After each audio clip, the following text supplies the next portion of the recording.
Hey guys, I guess we're live. Wanted to share this with you. I said I would, so we're installing the Easy Start Micro Air Easy Start here on the Coleman Mach 8. I believe that's how it's pronounced. It's Mach. It's a low profile unit on top of an RV. In this case, on top of my van build. So I actually had to call the manufacturer. I do this stuff for a living, as you guys know, electrical stuff in general, of course. But AC and heating is a lot of the same. There's Freon and stuff to deal with, which you know how to deal with that stuff as well. But a lot of it is control wiring and such inside the unit. So the reason I had to call them is, let's get down to this. It's windy, excuse the noise. On their wiring diagram, if you go on the computer, you can print this stuff out here. But on the Easy Start unit itself, it's I marked it here: brown, black, gray, and yellow. But that's on the website itself. So for this particular unit, and this is I can't see it from here, but I'll put it up there so you guys can see it. Well, we're just going to do it upside down because I'm on the other side of the van, guys. But you can see the little star there. This is the unit that they sent me, the ASY 364X20, it looks like there. And the manual actually said it was a different unit as well. So then my colors ended up being different on the unit. So you guys can learn from this. On the website, it's yellow, gray, black, and brown coming off the unit here. So let's put something on this to keep the wind from blowing it away. And as you guys can see, let's get this cover back off. I've already wired it up, but this is what's coming in. So we've got a orange and a white, and a black and a brown. That's what it was. So if you know electricity, and that's how I kind of started the conversation with the gentleman that I called, and actually they answered the phone on a Saturday evening. So great customer service from these guys. And the name of the company, I bought mine through Amazon, but I guess you could probably order it direct. Let's see here. It's Hutch Mountain is, I guess, who it came from, and you can go to hutchmountain.com there on the bottom. But I just called that number there on the bottom, and they accept text also. So very cool that they answered the phone on a Saturday evening, or afternoon rather. But I'm on West Coast time, so if you're on East Coast time, they'll be pretty much open all damn night for you because you're 3 hours difference. But just wanted to make note that the gray and high voltage colors is considered a neutral if you're in industrial commercial type atmosphere. But say low voltage is what we call it, like residential stuff. Neutral is white in color. So I kind of figured the white on the unit was going to be gray, and that ended up being confirmed. And I had a black and a brown, so that was kind of color to color with their schematic. And the only oddball was the orange coming off of their unit, and on their website, the instructions, it said that there was a yellow. But like I say, it also called for a different number, different than the one I have, the star beside that they sent me. But confirmed with the guy, everything was right. I got the right unit, and You know, just had to make those, you know, the wire don't know what color it is basically, but we need to know what the wire's going to inside that unit. And if I even had the right unit. So that's what, you know, I was mainly concerned with. But, you know, if I had to shoot from the hip and guess, you know, I would have had it right. But, you know, swallow a little pride, guys. If you're confused about something, that's what customer service is for. So we took the red wire from our little capacitor over here on the side. This guy here comes back over, and that tied directly to the compressor, which comes back over and ties into this. I believe that's the one.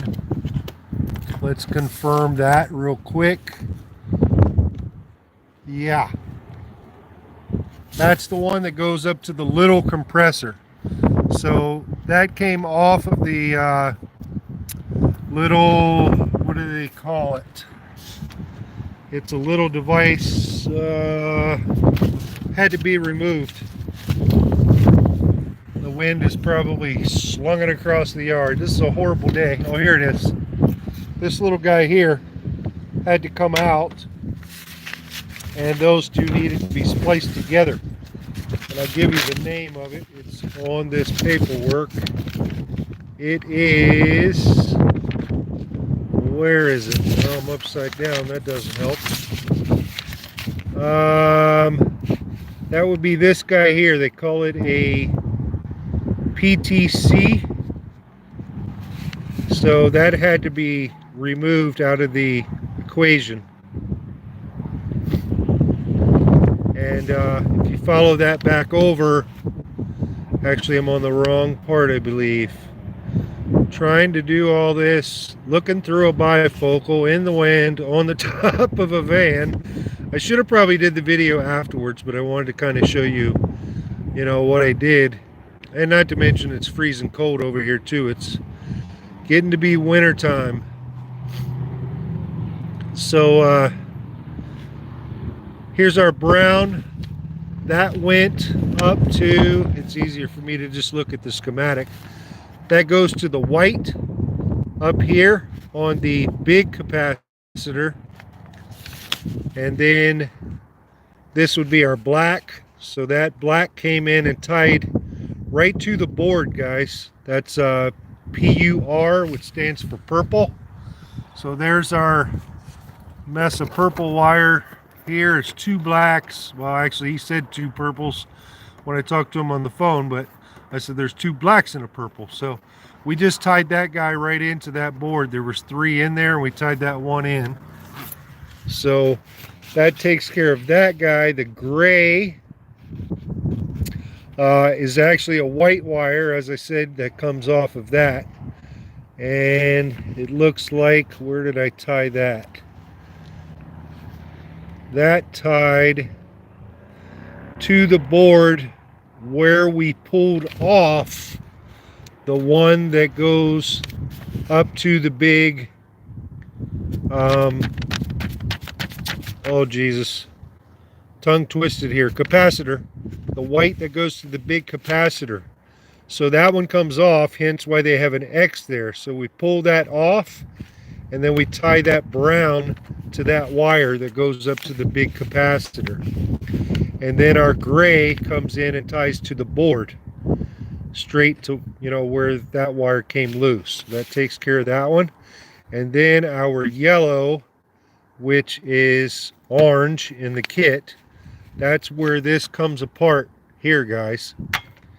And we pull that out of the system, and that tied down to the board, directly onto the board, with these two here being tied together. So we can trace those back. That goes to a red on the big capacitor, and this one comes back up and around to our compressor. There it is. So this one goes, where were we? Right there where we started. So this one comes out this side, goes up to the compressor here. That's what your compressor looks like. So that ties into right there on the side of that guy. And that's pretty much it. Sums it up. This, just trace this back to the right capacitor and tape everything off. I just used taped because it was pretty much plug and play. I just, wanted to safety everything off. But, literally they crimped the little stake-on connectors. This actually came from the kit, so you can see that little connector was already connected, crimped onto the wire, I mean. So everything was plug and play. Very happy with the unit. And the guy said that this will reduce the inrush, I believe, by 50%. So when that compressor kicks in is when you have a big, huge inrush of current, which is what's going to drain your battery big time. If you're, if you're off grid and not plugged in somewhere, that's going to cause a big, huge inrush of power, and that's what's going to drain your battery bank. So those big, huge inrushes, take all the current out. Let's check our comments here.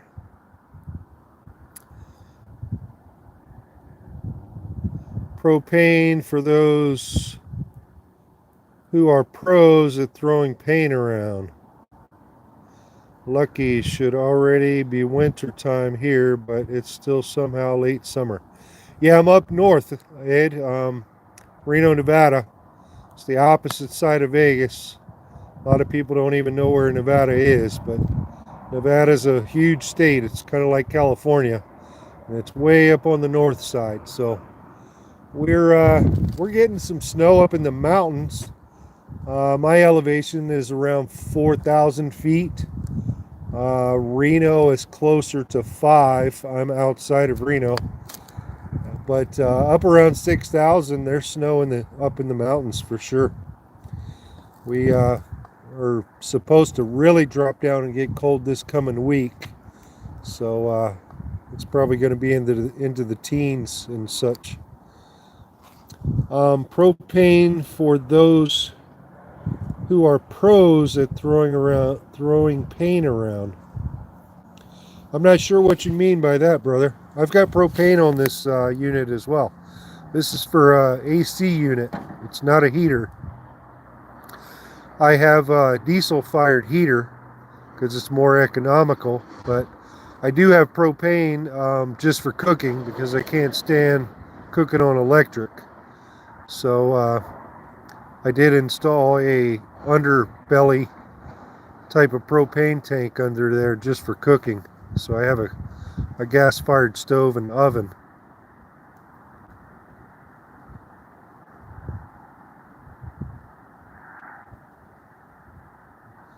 If you meet my older sister, then be super awkward. It'll be funny since you're closer being out there. Oh, you got a sister living out this way. Right on. All right, well, I just wanted to go over that. I got to get this thing buckled up. It's got to be getting late. Sun's almost going down, and it's extremely cloudy. It's pretty chilly out here. Been windy all day. Started this morning around probably 12 mile per hour winds, I think they said this morning. But that always throws in 20 mile an hour gusts from time to time. And I'd say it has at least doubled. So I'm probably in 20 mile an hour winds right now, holding you guys behind the AC unit so it doesn't get a wind noise in the microphone. But yeah, getting chilly out here. Gonna really drop in temperatures this coming week. Have a cataract surgery coming up next week. I'm supposed to go in and get everything looked at again and get the surgery scheduled. So hoping to be done with that here in the next couple weeks. Trying to think of some upcoming videos, what we'll be tackling next. Actually have to drop a tank underneath. I don't even know if I'll do a video on that, but I actually got a small fuel leak going to the diesel heater, And I don't know. My guess is the fuel line probably touched the exhaust pipe or something, or a little kink got in it or something when we went away on our 3-month trip, because I, pretty much went off-roading in this thing pretty much every day. Getting to the job sites and stuff, construction sites can be pretty rough. So need a few more tie wraps on that thing to get it secure into a better spot, I guess. But unfortunately, it's up underneath my gray water. Well, I'm going to Hutch Mountain. They've got a propane setup, generators too, it looks like. So there's their website, there's their phone number. Great customer service. Called them on a Saturday. Somebody answered the phone, confirmed I had the right unit. And there's your schematic if you got a Mark 8. Otherwise, look it up on the website. Was very easy to kind of sift through and find out which unit that I had, and I was able to print out, the instructions. Pretty easy, just follow the lines. But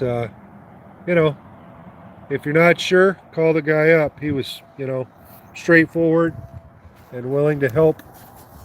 He knew that, I was an inside journeyman wireman, so he knew he was in good hands. There was just some confusion on me getting the right part and some color changes on their part that hasn't been changed on the website. So be safe, bro. God bless you, and Jesus Christ's name, amen. Back at you, Ed. Dang, I mentioned the V once, then suddenly the video becomes laggy. Yeah, I think we're back on right now, though, brother. But I'm going to sign off right there. I got some work to do to get this stuff buttoned up before we get rained on, because it looks like it's going to rain on me. All right, guys. Thanks for watching. Like and subscribe. We'll catch you on the next one.